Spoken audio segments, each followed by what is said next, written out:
Okay. To do a skeleton camp, you're going to want to head to your quest table and vote for a skeleton camp raid voyage. Or, of course, you can find these out in the wild, but you're going to want to hit dive because you can't sail to it and head out to where you dive to a skeleton camp. You can find skeleton camps with a lit fire on them, and those are skeleton camps that you can do without doing a quest. I do recommend that you do it without doing a quest because it gives you more gold, and you can sell the loot from it to any company. But if you want specialized loot from a single company, then you should dive. Okay, so here I am diving, and I have sped up parts of this video to make it go faster. This should take you around 10 to 20 minutes to complete. So, and then you can always chain these back to back to back. So after you complete one, you can just go do the other. Whenever you surface, you are going to be right next to an island that is a skeleton camp.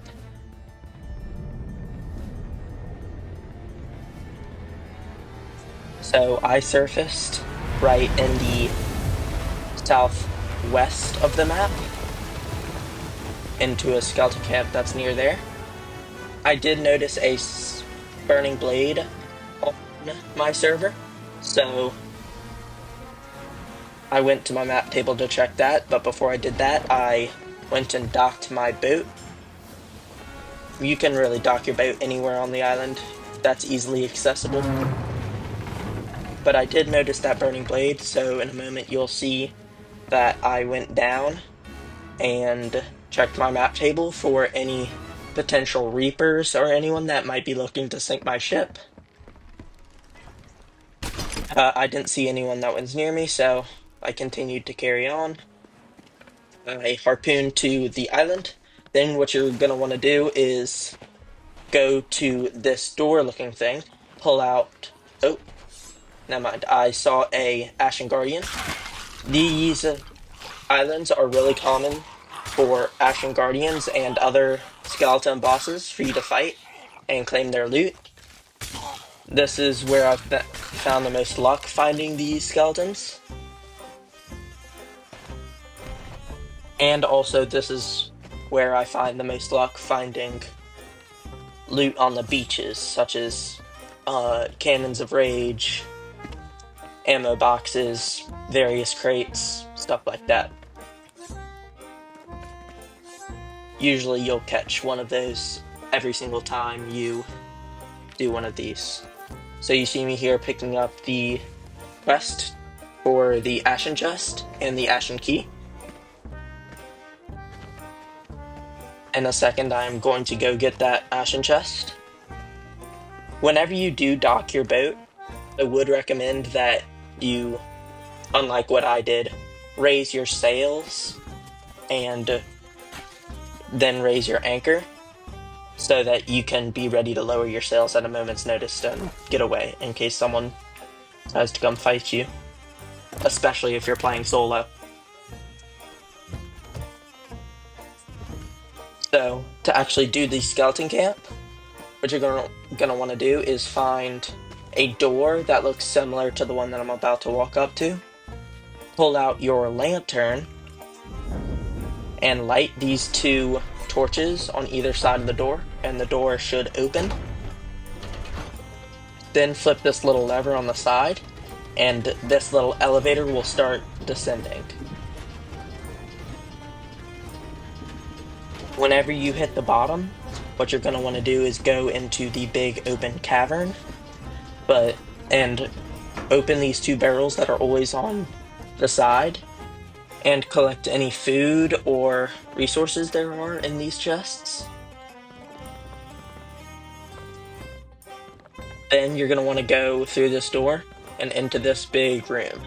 You're going to want to pull out your lantern once again and light that torch, and it will raise these stairs ready for you to use.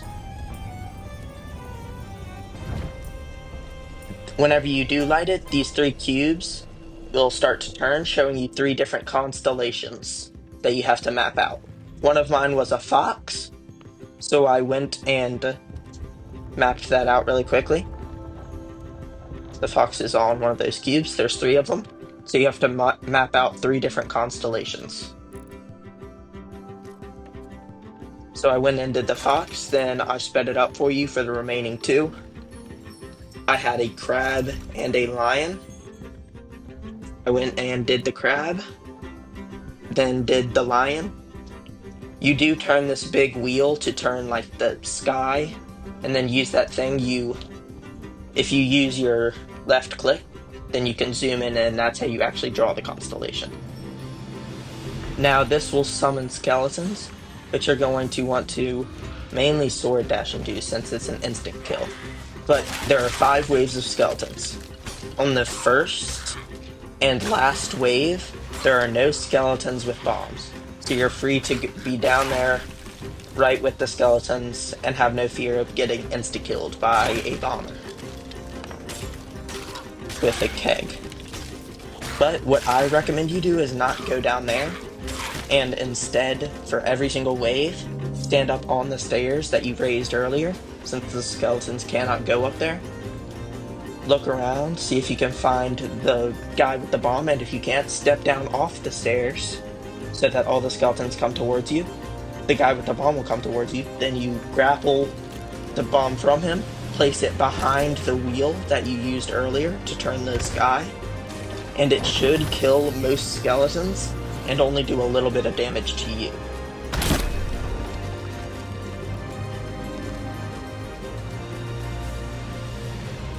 Of course, you do this for the remaining few waves. You should barely take any damage, and then kill off the few remaining skeletons if there are any after you blow up the bomb. Then, on your 5th wave, there's going to be a boss called the Raider of Secrets. There will be no bomb to help you kill every single skeleton at once, so I recommend you go up those stairs, charge up your sword dash, then dash into all of them at once on those stairs, to where you basically never get hit. I do recommend you focus the people with guns before the actual boss, because they are the ones that actually do damage to you. And then whenever you have killed every single skeleton, you're going to want to go into the door that opens up. If you do this without a quest, there is going to be a little orb that spawns up there. You can take that, and that's worth 20 to 30,000 gold. But if you do it with a quest, there's going to be a chest and a couple of items for you to put in the chest. And you can take the chest up with the elevator that you used to descend earlier. You can put it onto the pedestal for the elevator, flip the lever, and what I recommend you do is then just go straight back down and use the mermaid that's in there to return to your ship. This will help you return to your ship and make sure that there's no ships near, in case ships have gotten near in an attempt to sink you, and also will bring you to the top. By the time you make your way back over to the elevator area, it should have already brought up your goods, so you can pick those up and bring those towards your ship. Make sure to dodge any skeletons that might be there, since skeletons often spawn on this island. Every single skeleton that spawns on this island, besides the ones that spawn if you dig up a chest, are called obsidian skeletons. That's why they look pretty cool. I grappled my loot onto my boat and made way to the nearest outpost to me, which happened to be, in this case, Plunder Outpost, because I was at Lookout Point. And then you just make your way to your nearest island. If you have a captained ship, you can sell everything to the sovereigns, of course, and it will automatically sell it to the person that you did the quest for. But if you didn't do it through a quest, then you're going to want to sell it to the person that you want to gain rep for, because otherwise it just won't give you any rep. Or if you have an emissary, it will automatically sell it to the emissary. But you're going to want to sell the Orb of Secrets to who you actually want to sell it to. But since I did it through a quest in this example, I can sell it to the Sovereigns and get quite a lot of loot. Although you are going to want to sell it to, you're going to want to put up an emissary flag and sell it to someone, the person that you have the emissary flag with, so you can get extra gold. So this is just me showing that you can also sell it to the Orb of Secrets to the Order of Souls, Merchants Alliance. So yeah, I do recommend you always not do it through a quest, because it gives you more gold. Sometimes as much as 2 to 3 times more gold. Anyway, hope you enjoyed. Bye.